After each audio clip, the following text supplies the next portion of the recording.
काय म्हणायचं याला? Magnesium oxide. आता मी हे मॅग्नेशियम ऑक्साईड ह्या पाण्यामध्ये टाकतो. ठीक आहे. आणि या पद्धतीने हे आता ऑक्साईडचं पाणी तयार झालं. काय तयार झालं? हे ऑक्साईडचं पाणी. आता हे जे ऑक्साईड आहे तो ऍसिडिक आहे का बेसिक आहे हे आपल्याला टेस्ट करायचं आहे. कशावरनं टेस्ट करणार आपण? Litmus paper. Very good. आता मी या ठिकाणी काय करतोय? रेड लिटमस घेतोय. कोणता लिटमस घेणार मी? Red litmus. This is a red litmus paper. Okay. आता हा रेड लिटमस पेपर मी काय करतो? याच्यामध्ये टाकतो. आणि याचा कलर काय होतो ते आपण बघूया.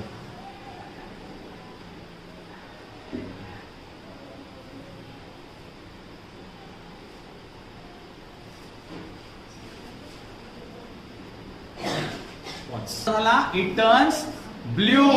झाले का? रेड लिटमस कसा झाला? ब्ल्यू झाला. म्हणजेच काय? It is basic in nature. कोणत्याही मेटलचे ऑक्साईड हे बेसिक इन नेचर असतात. कळालं का?